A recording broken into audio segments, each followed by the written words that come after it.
안녕하세요 여러분, 꿈꾸는 한약사 김경순입니다. 여러분들 그 얘기 들으셨어요? 스타벅스에서 쌍화차를 판대요. 근데 이럴 줄 알았어요. 현대적으로 재해석해가지고 쌍화차를 판다고 하는데 26일부터 출시한다고 하니까 제가 득달같이 가서 한번 먹어보고 리뷰를 해드리겠습니다. 제가 이 기사 어제 봤는데 여기 보면 20주년 기념 별다방 아이스티 출시라고 돼 있고요.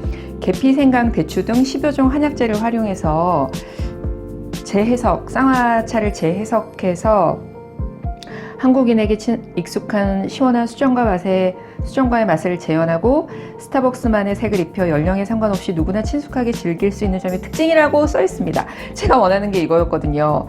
한방차는 꼭 추울 때 몸 따뜻하게 하려고 먹는 게 아니에요. 생맥사는 더위를 이기기 위해서 먹는 차기도 하고, 현대적으로 연령에 상관없이 누구나 친숙하게, 너무나 멋진 표현 아닙니까? 연령에 상관없이 누구나 친숙하게 한방차를 먹어야 된다는 거죠. 이렇게 좋은 약재, 다 허브잖아요. 한약재라는 게 꽃이고 줄기고 뿌리고 잎인데, 우리가 허브로 먹는 로즈마리, 기타 등등 다 허브잖아요. 한약재에 대한 어떤 편견, 물론 약으로의 효과도 좋지만 이런 실생활에서 대중화돼야 한다는 것에 정말 이연사 외치고 싶습니다. 스타벅스에서 별다방 아이스티라는 이름으로 이 쌍화차를 출시한다고 하는데, 이제 스타벅스가 출시하면 다른 브랜드들도 라 하면서 이제 쌍화차를 모티브로 뭔가를 또 만들어내실 거고, 저는 이 기사를 보고 동시에 두 가지 생각이 들었습니다. 그래, 맞아, 이거야. 내 이럴 줄 알았어. 랑 또 하나는 나 한방에차 쌍화청인지 사업하려고 하고 있는데 난 망한 건가? 이런 생각도 하다가 그래도 열심히 해보겠습니다. 여러 가지 커피도 한 가지만 있는 건 아니니까. 그래서 저는 이 방향이 맞다고 생각합니다. 연령에 상관없이 누구나 친숙하게 현대적으로 재해석한 한방 음료들이 많이 나와야 우리도 카페에 가서, 커피는 너무나 다양한 메뉴, 커피 원산지에 따라서도 또 어떻게 로스팅하느냐, 추출하느냐에 따라서 정말 수백 가지 커피들이 있잖아요. 근데 왜 또 추출하는 방법에 따라서도 그렇고, 근데 왜 한약은 꼭 약으로만 치부되고 있고, 특히 젊으신 분들은 한약을 누가 먹니 이렇게 되니까 안타깝습니다. 그렇다면 스타벅스에서도 만들려고 하는 쌍화차가 뭔지 오늘은 같이 보시죠. 여름을 나기 위해서 마셨던 생맥산도 그렇고, 저는 이제 커피에 관한 책을 읽으면서 고민했던 게, 맨 처음에 누군가는 커피를 물에다 타 마실 때 누군가는 우유에 타서 먹었을 거고, 맨 처음 누군가는 또 커피에 아이스크림이나 생크림을 넣어서 먹었을 거 아니에요. 또 커피에 다른 어떤 것들을, 커피에 와인 같은 걸 넣어서 먹을 수도 있는 거고, 처음에 누군가는 그걸 했을 텐데, 왜 한약이나 한방차에 있어서는 모두 다 고전적인, 진하고 걸쭉하고 맛이 쓰지만 그거를 참고 마시면 몸에 좋다더라, 이렇게 스토리가 가는지가 좀 아쉬웠었거든요. 드디어 스타벅스도 시작을 하네요. 스타벅스가 시작하면 다른 굵직굵직한 프랜차이즈들이 또 여러 가지로 하지 않겠습니까? 16일이 되면 제가 저와 함께 가서 맛을 보고 어떤지 한번 평가를 좀 해드리고 싶습니다. 그 기회에 오늘은 쌍화차가 뭔지, 쌍화탕이 뭔지 같이 얘기해 드리죠. 우선 쌍화탕과 쌍화차의 차이. 쌍화탕은 처방명입니다. 그래서 동의보감에 수록된 의약품 이름이에요. 그러니까 우리가 쌍화를 다려놓고 쌍화탕입니다 라고 하면 당신이 약을 파는 거예요? 약을 지은 거예요? 가 되는 거예요. 근데 쌍화차는 뒤에 차라는 T 표현이 붙었잖아요. 그래서 제 마음대로 지을 수 있는 거죠. 마음대로라는 표현은 그렇지만 쌍화에 어느 정도 밸런스를 맞춰서 마실 수 있는 음료로. 그리고 또 하나의 결정적인 이유는, 쌍화탕은 약재들이 의약품용 한약재를 사용하고 그 비율에 맞게 했을 때 쌍화탕이라는 표현을 쓸 수 있고요. 쌍화차는 식품용 한약재를 사용하셔야죠. 왜냐하면 우리는 차로 마시는 거니까. 한약재는 식품용 한약재가 있고 의약품용 한약재가 따로 있습니다. 우리가 시장에서 경동시장 같은 데 가서 황기, 뭐 삼계탕에 넣는 황기 사서 이렇게 뚫뚫 말려진 거는 당연히 식품용 한약재고요. 이렇게 의약품용 제약회사, 한방제약회사에서 식약청 허가 받고 검사 다 받아서 우리 같은 한약국에 들어오는, 한약국이나 한의원에 들어오는 약재들은 의약품용 한약재입니다. 그래서 일반 분들이 의약품용 한약재를 구하기는 어려우시죠. 그래서 쌍화탕과 쌍화차는 다르다는 거, 의약품 있고 차라는 거. 스타벅스 코리아에서 얘기한 한약재들은 이것들입니다. 계피는 육계라고도 하고 계피라고도 하는데, 정확히 얘기하면 계피라는 큰 바운더리 안에 육계가 포함이 된 거지만 어찌됐든 우리나라에선 통용해서 사용하고 있으니까, 계피는 시나몬 파우더 만들 때 사용하는 거죠. 속을 좀 따뜻하게 데우는 효과가 있는 약재입니다. 그리고 그 커피랑 같이 넣으면 풍미를 좀 더해주죠.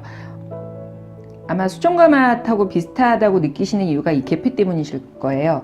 그리고 생강은 흔히 아시죠? 약을 달릴 때도 사용하고 뭐 그 집에서도 많이 이용하는데, 생강을 껍질을 벗기고 약을 다리시는 경우도, 집에서 약차를 다리시는 경우도 있지만, 저는 흙 정도만 제거하고 껍질을 굳이 없애진 않습니다. 껍질에도 다 효능이 있기 때문에.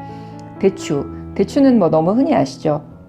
저희가 대추고를 만들거나 대추로 차를 만들 때 그 대추는 별채라고 해서, 별채가 제일 큰 단위거든요. 그리고 경산대추가 좋다고 많이 알려져 있죠. 당귀 한번 보시죠. 당귀는 당귀신, 이렇게 몸통을 사용하면 당귀신이 되고, 이렇게 뿌리 가지를 사용하면 당귀미라고 하는데, 합해서 그냥 당귀라고 표현을 합니다. 당귀 효과는 여자들에게 굉장히 좋아요. 혈을 넣어주고, 여자들이 생길 수 있는 질환의 대부분이 혈에 관한 문제이기 때문에, 혈이나 담음이기 때문에 혈을 생기게 하고 또 혈액순환이 잘 일어나게 도와주는 너무나 좋은 약재이죠. 그 스타벅스에서 기사에서 표현하는 거는 계피, 생강, 대추, 당귀 등 10여 종의 한약재라고 표현했습니다. 근데 저도 이제 한방차를 만들고 있지만, 맛이 너무 쓰거나 향이 너무 강하면 차로 만들기에는 적합하진 않아요. 그래서 제 생각은 좀 슴슴한 느낌의 그런 약재들, 맛이 강하지 않은 약재들을 구성하지 않았을까 싶고, 또 거기서 보여주던 사진을 보면 아마 이 앞부분이 아이스티, 별다방 아이스티라고, 색깔을 보니까 숙주향이 좀 들어가 있을 것 같기는 하네요. 기대됩니다. 어땠을지. 감초 잘 아시죠? 약방의 감초라고 하는데, 이제 한약국에 오시면 많이들 물으세요. 이거 다 국내산 약재예요? 라고 물으시는데, 감초는 중국산이 좋습니다. 중국은 워낙 땅이 넓은 곳이기 때문에, 티벳 근처는 거의 열대지방 기후를 갖고 있잖아요. 그래서 감초는 뭐 싸서 사용하는 게 아니고, 국내산에 있지도 않고 중국산이 훨씬 비싸고, 중국산이 세계적으로 제일 좋기 때문에 모든 약재가 다 국내산인가요? 라고 질문하시는 게 조금 퀘스천이 있기는 합니다. 그리고 천궁은 향이 굉장히 좋아요. 이거는 방향제로 쓸 수 있을 만큼 조금 센스 있으신 분들은 천궁을 이런 보자기 같은 복주머니 같은 데다가 담아가지고 차에다 매달아 두시면 헤이즐넛 향이 나는 것 같기도 하고, 한약 향이 나는 것 같기도 하고, 굉장히 되게 특이하고 좋은 향을 맡으실 수 있고요. 백작약은 한박꽃의 뿌리인데, 이 작약감초가 트윈이 돼가지고 두 가지로 이루어진 처방 작감탄이라고 해서, 이거는 그 몸살 풀어주는데 굉장히 좋은 약재죠. 작약감초탕, 옛날에 거의 진통제 역할을 했던 약재들이고요. 그리고 숙지황, 생지황을 찌고 말린 건데 한방의 철분제라고 생각하시면 돼요. 그리고 황기는 뭐 삼계탕에도 많이 먹지만 세포 기능을 올린다 그래서 그 산소 전달력을 증가시키는 게 있어요. 그래서 얘는 보기제로 기운 없을 때, 헛땀 많이 흘릴 때 많이 사용하는 약재죠. 는 기본적으로 사물탕에 깔려 있습니다. 사물탕이라는 건 여자들에게 아주 좋은 기본 처방이에요. 여자들에게 혈을 넣어주고 혈액순환이 잘 되게 하는 처방인데, 대신에 소화력이 어느 정도 되신 분들이 드셔야 할 만한, 아이를 낳거나 생리불순이 있거나 할 때 기본적으로 사물탕은 깔리는 베이스 처방이라고 생각하시면 됩니다. 쌍화탕에는 사물탕이 들어있어요. 그러니까 혈을 잘 채워주는 기능이 있는 거죠. 그리고 쌍화탕에는 작약감초탕이라고 해서 근육을 풀어주는데 좋은 처방이 들어있어요. 처방 안에 처방이 숨어 있는 거죠. 한약 처방의 묘미가 이겁니다. 성분과 양방은 성분과 성분이 모여서 시너지가 일어나기도 하지만, 한방은 처방과 처방이 모여서 또 다른 제3의 기능을 갖게 되거든요. 그래서 작약감초탕이라는 몸살, 근육을 풀어주는 효과가 있기 때문에 쌍화탕을 몸살 감기나 근육통에 드실 수 있는 거고요. 또 하나는 쌍화탕 안에는 당귀 청궁 당귀, 공기탕이라고 하는 처방이 또 숨어. 이 청궁 당귀는 굉장히 오묘한 처방이에요.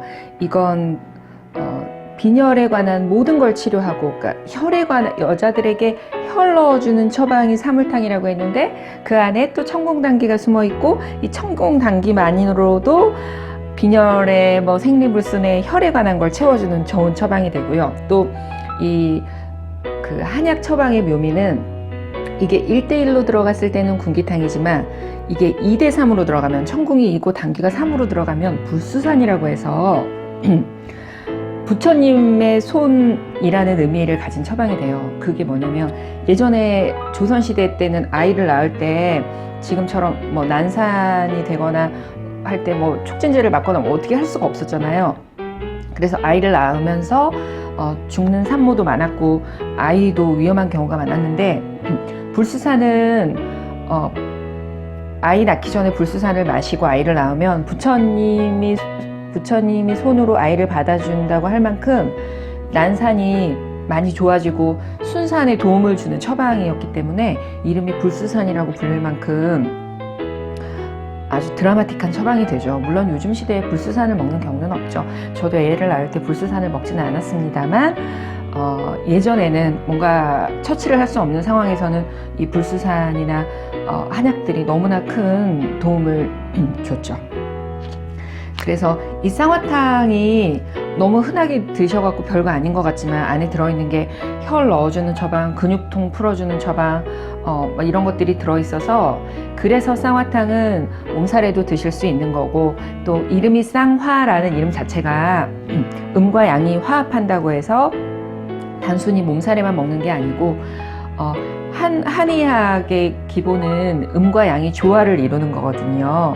중용을 목표로 가고 있는 게 한의학이고, 우리 인생도 너무 과하거나 너무 부족하지 않게 그 중용을 이루며 사는 게 모두가 바라는 거 아니겠습니까? 그래서 음과 양의 조화를 이루고, 그거를 조금 더 구체적으로 얘기하면, 예전에는 번방상한이라고 해서 왕이나 귀족들이 부부관계를 하기 전에 쌍화탕을 마시고, 또 거사 후에 또 쌍화탕을 마시고 했어요. 예전에는 먹을 게 부족했고 기력이 없는 상태에서 부부관계를 하게 되면 그로 인해서 몸이 다운되고, 그로 인해서 다른 질환들이 많이 오는 경우들이 있어서 쌍화탕을 마시면 몸을 보하는 데 아주 좋았고, 또 예전에 한 70년대 돈 좀 있는 집안에서는 결혼을 하면 사위에게 신혼여행 갈 때 쌍화탕 한 재를 이렇게 선물로 주는 센스, 그 정도로 아주 귀하게 쓰였던 좋은 처방입니다. 이런 쌍화탕을 스타벅스에서는 어떻게 재해석을 하고 있고, 너무 궁금하고, 또 쌍화탕은 꼭 겨울에만 마셔야 되는 처방이 아니라는 거 아셨으면 좋겠어요. 크니까 냉방병 때문에 여름 내내 몸살 기운을 달고 사시는 분들도 많으세요. 그럴 때 맛있게 아이스 쌍화차, 아이스 쌍화 라떼 이런 거 드시면 얼마나 좋겠습니까? 제가 보기에 스타벅스도 그걸 노린 것 같습니다.